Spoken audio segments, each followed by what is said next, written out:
Right, YouTube, it's Shadow King Nazru, and I'm here to do the whole movie request thing. Though honestly, we didn't get much results from it. Uh, we only had like two requests, well actually three, and only two of them supported each other, so that was the majority vote. Although the latter one didn't go into specific, just said to review a Dragon Ball movie. And the other went into more specific. And that one comes from Wendy and Now 1290.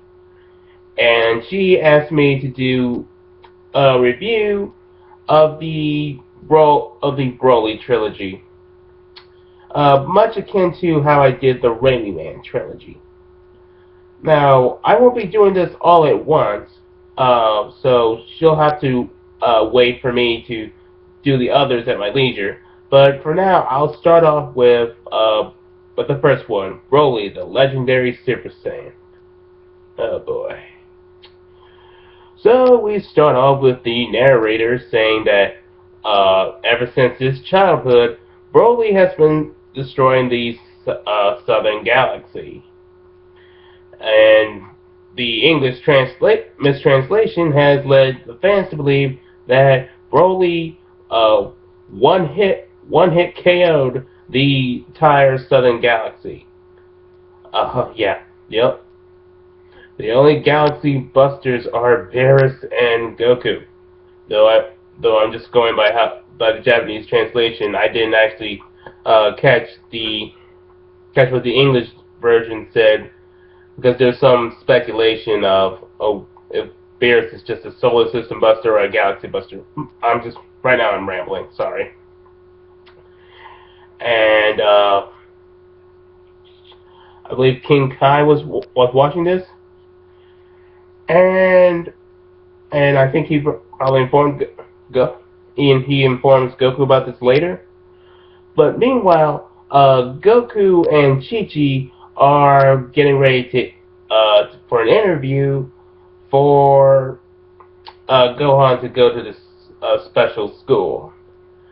And Goku, being Goku, is doesn't know how to take this very well. He hates waiting in line.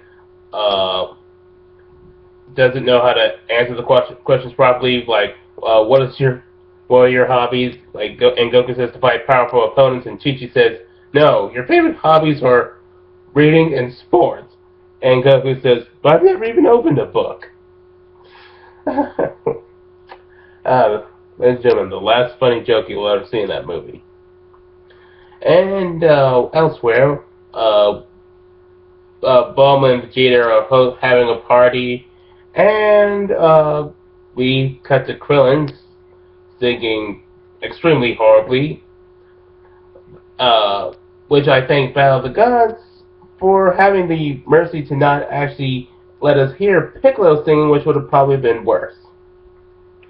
And suddenly the party is interrupted when this mysterious thing named Paragus arrives and declares fealty to Vegeta, who he wants to help make the king of the Saiyans. Vegeta seems uninterested in this, though I have no idea why, because that was part of his main goals, to actually become establish himself as the strongest Saiyan in existence and gain his birthright. So what's a better way to do it than become the king of the Saiyans? But Paragus entices the offer by saying that first he has to defeat the legendary Super Saiyan. And Vegeta says, you found the legendary Super Saiyan? Vegeta, you mind telling us what the hell this legendary Super Saiyan is? And why haven't you ever mentioned this before? But whatever. And he agrees to do this, to fight the legendary Super Saiyan and become king of the Saiyans, whatever. And he gets introduced to these little minions who are, we later find out in the films, are his slaves. And we also get to see Broly, who looks like a mind-controlled, blank, one-dimensional person. And and that's mainly because he has this mind control band on his head. And when it takes off, he'll be a raging, one-dimensional character who uses wrestling movement. I'm getting ahead of myself. We'll get to that later. And then they head off to the planet where which was going to serve as their headquarters, and one of the recent places where the legendary Super Saiyan had been. So they would figure that they could probably track down the legendary Super Saiyan using one of the spaceships Bulma's dad built.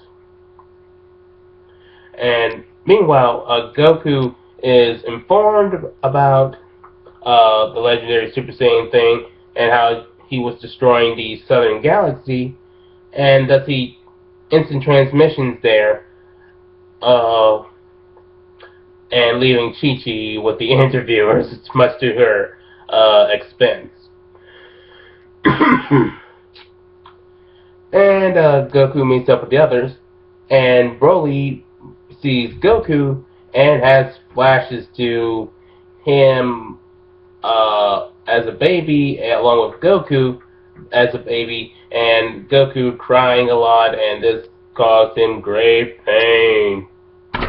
And this starts to anger Broly. And yeah, you know what? No, this is getting incredibly stupid. I need to rush through this. So eventually, Broly gets so upset over the memory of Goku crying and how much that angered him as a kid, and that causes him to go on a rampage. And eventually, they find out that Paragus was planning on double-crossing Vegeta and the others. So for whatever reason, I completely forgot. And Goku and the others start fighting Broly, and eventually he turns into the legendary Super Saiyan, which is this overbuffed Super Saiyan transformation.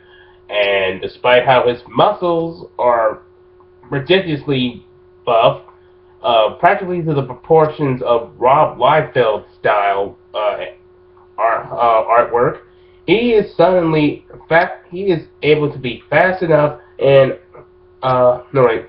be able to keep up with the Z Fighters, practically screwing over the laws of physics, and is beating up the Z Fighters with wrestling moves. Wow. And Vegeta has been, for the most part of that fight, paralyzed by Broly's power, and says that they can't win. But fortunately, Piccolo was able to talk some sense out of him, and he decides to fight. Though it doesn't really help much. But eventually, Goku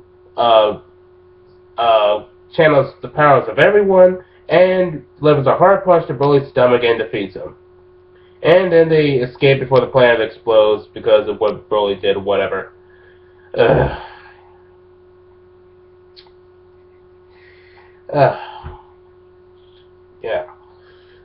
This movie sucked. Oh. And the main problem is Broly. Broly, the main villain. He is not, unlike a lot of DBZ characters like Cell, Frieza, Majin Buu, Cooler, he is not interesting in the slightest.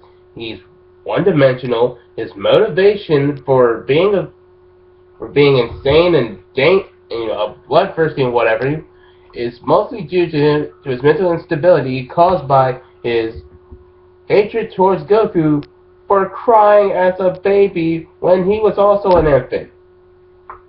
What? What? They couldn't come up with anything better than that. And on top of it all, they couldn't find any interesting martial arts styles, which is tradition within Dragon Ball Z, and just went with wrestling moves. Riveting.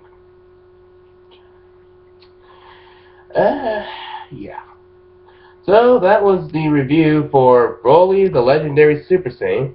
And next time we got Broly, the Second Coming. So, yeah, there's that to look forward to. Though I won't be able to enjoy it. Ugh.